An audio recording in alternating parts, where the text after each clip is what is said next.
নমস্কার বন্ধুরা, শুভ রাধাষ্টমীর শুভেচ্ছা জানাই সবাইকে। সবাই নিশ্চয়ই ভালো আছেন। আমি বাড়িতে কী করে রাধাষ্টমী পুজো করেছি সেটাই আপনাদের কাছে তুলে ধরেছি। আপনারাও পুজো করুন বাড়িতে, খুব কম উপাচারে নিজের মতো করে পুজো করুন। পুজো করলে মন ভালো থাকে, মন খুশি থাকে। জন্মাষ্টমীর 15 দিন পরে এই রাধাষ্টমী হয়। রাধা অষ্টমীকে রাধা জয়ন্তীও বলা হয়। সাধারণত ভাদ্র মাসের শুক্লপক্ষের অষ্টমী তিথিতে এই রাধাষ্টমী পড়ে। তো এবছর অষ্টমী তিথি পড়েছে 10ই সেপ্টেম্বর মঙ্গলবার রাত 11টা 11 মিনিটে, আর ওটা ছাড়বে বুধবার রাত 11টা 46 মিনিটে। চৌকির উপর সুন্দর একটি লাল বস্ত্র পেতে দিলাম এবং এটাই রাধা মাধবের আসন। এই পুজো করলে সুখ সমৃদ্ধি আসে, আর রাধা মাধবের আশীর্বাদে সব দুঃখ দূর হয়। কথিত আছে এই পুজো করলে পর্বতের সমান সোনা দান করলে যে পুণ্য হয় তার 100 গুণ পুণ্য হয়। আবার কোটি ব্রহ্মহত্যার যে পাপ তার থেকেও এটায় মুক্তি পাওয়া যায়। আর এই পুজো সহস্র একাদশীর সমান। পাপী যদি অবহেলাতেও যদি পুজো করে তবু তার বৈকুণ্ঠ লাভ হয়। আর গোহত্যা ব্রহ্মহত্যার পাপ থেকেও মুক্তি মেলে। শ্রীকৃষ্ণ রাধিকার গায়ের রং খুব ভালোবাসেন, তার গায়ের রং হলুদ, তাই তিনি হলুদ বসন হলুদ ফুল ভালোবাসেন। আবার শ্রী রাধিকাও শ্রীকৃষ্ণের গায়ের রঙে ওই নীল ভালোবাসেন, নীল ফুল নীল বসন ভালোবাসেন। আমি আজ যতটা সম্ভব হলুদ ফুল আর নীল ফুল সংগ্রহ করেছি। রাধা মাধবের বেদি সাজানোর আগে আমি ওই বেদির ওপরে ফুল ছড়িয়ে দিলাম। রাধাষ্টমী মানে হচ্ছে রাধার জন্মতিথি। রাধার স্মরণে হিন্দুরা এই অনুষ্ঠানটা করে থাকে।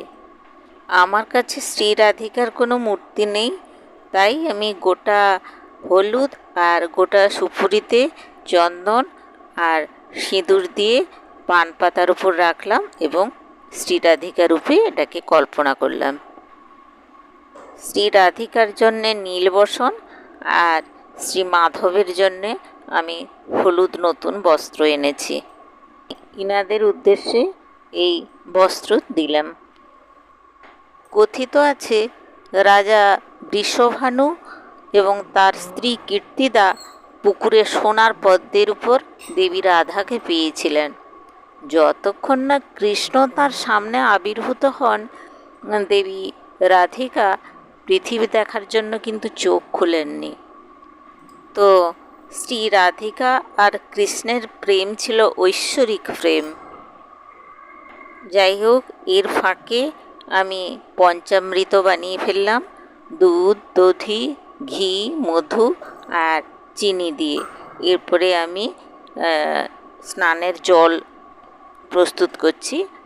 এটি হচ্ছে এমনি শুধু জল, তার সঙ্গে অগরু আর গোলাপ জল, আর এই দিলাম চন্দন আর কিছু ফুলের পাপড়ি দিয়ে দিলাম। আমি চারদিকে গঙ্গা জল ছড়িয়ে শুদ্ধ করে নিলাম এবং নিজেও শুদ্ধ হয়ে নিলাম। পুজোয় বসার আগে ধূপ আর প্রদীপ জ্বালিয়ে নিলাম।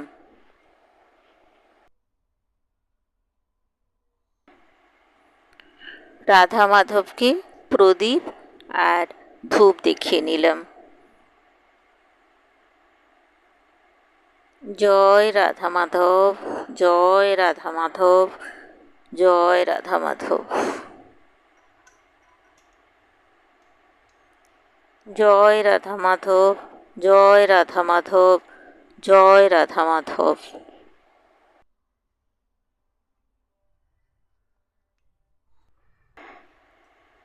এবার আমি নিজেকে শুদ্ধ করে নিলাম। নমো বিষ্ণু, নমো বিষ্ণু, নমো বিষ্ণু।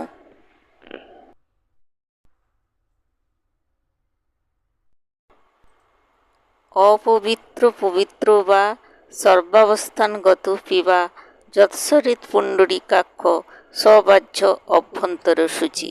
নম সূচি, নম সূচি, নম সূচি। এতৎপাদ্যং শ্রীকৃষ্ণায় নমো, এতৎপাদ্যং শ্রীরাধায় নমো।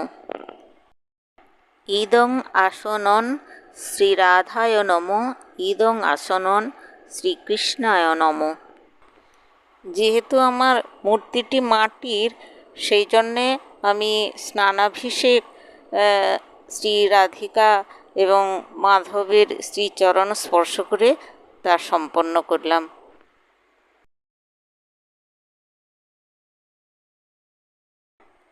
এইষ মধুপর্ক শ্রীকৃষ্ণায় নমঃ। এইষ মধুপর্ক শ্রীকৃষ্ণায় নমঃ। এইষ মধুপর্ক শ্রীকৃষ্ণায় নমঃ। এইষ মধুপর্ক শ্রীরাধিকায় নমঃ। এইষ মধুপর্ক শ্রীরাধিকায় নমঃ।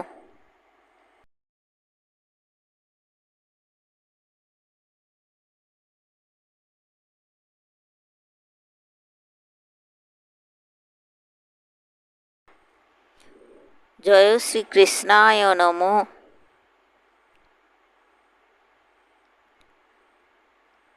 জয় শ্রীকৃষ্ণায় নমঃ।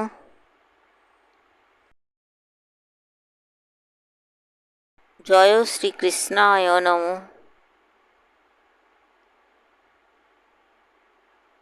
জয় শ্রীরাধিকায় নমঃ। জয় শ্রীরাধিকায় নমঃ। জয় শ্রীরাধিকায় নমঃ। আমার এই শুদ্ধ বসনে আমি অগরু আর গোলাপ জল নিয়ে আমি পটচিত্রে রাধা মাধব এবং শ্রীকৃষ্ণকে পরিষ্কার করে ফেললাম, মুছে ফেললাম।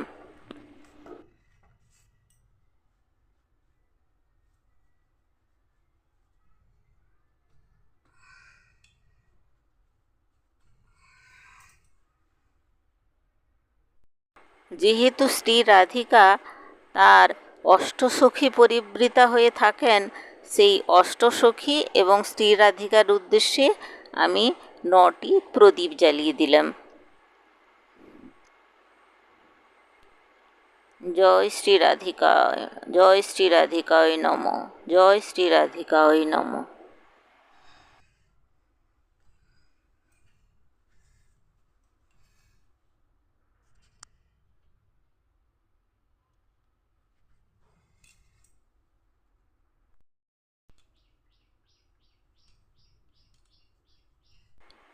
ইদং আচমনীয় শ্রীরাধিকায় নমঃ।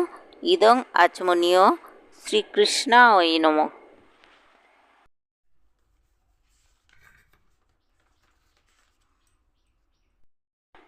ওং নবীন নিরোদ শ্যামং নীলেন্দিবরলোচনম বলভিনন্দনং বন্দে কৃষ্ণং গোপালরূপিণম।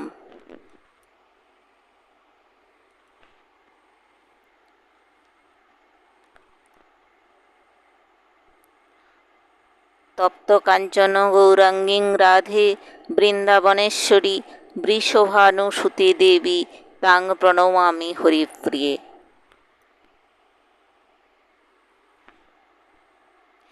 হে কৃষ্ণ করুণা সিন্ধু দীনবন্ধু জগৎপতি গোপেষু গোপিকাকান্ত রাধাকান্ত নমস্তুতে। নমো ব্রহ্মণ্য দেবায় গোব্রাহ্মণ্য হিতায় চ জগদ্ধিতায় শ্রীকৃষ্ণায় গোবিন্দায় নমো নমো।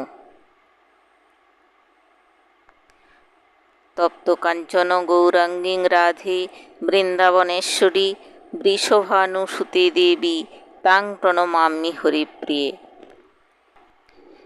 এবার আমি রাধা মাধবের উদ্দেশ্যে ভোগ নিবেদন করব এবং সমস্ত ভোগে আমি তুলসী পাতা দিয়ে দিলাম। জয় রাধা মাধব, জয় রাধা মাধব,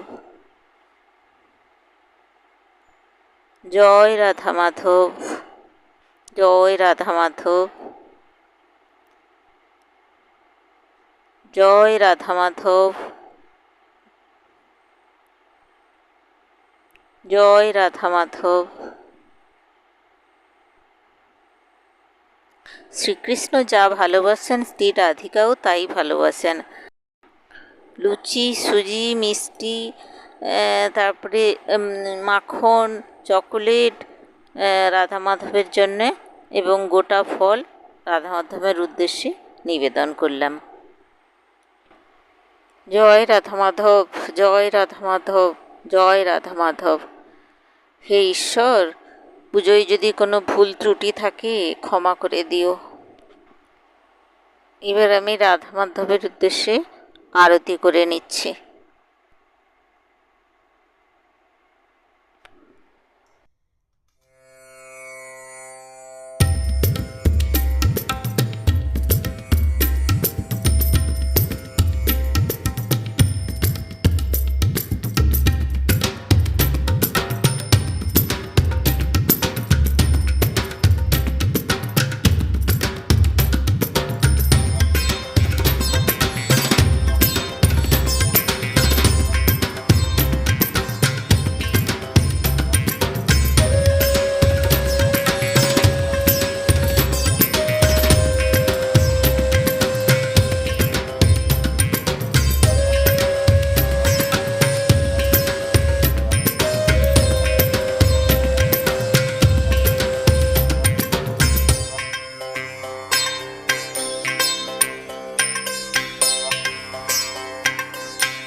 নমস্কার বন্ধুরা, আমার পুজোর হয়তো অনেক ভুল ত্রুটি থাকতে পারে, তবে মন যদি শুদ্ধ থাকে, ভক্তিভরে যদি দেবতাকে ডাকা যায়, তাহলে যেমনই হোক না কেন ভগবান তাতে খুব খুশি হন। আপনারাও বিনা মন্ত্রে মন দিয়ে ঠাকুর পুজো করবেন, ঠাকুর তাতেই খুশি হবেন। আর আমার পুজোটা যদি আপনাদের ভালো লেগে থাকে, সাবস্ক্রাইব করে আমার পাশে আপনারা থাকবেন। ধন্যবাদ।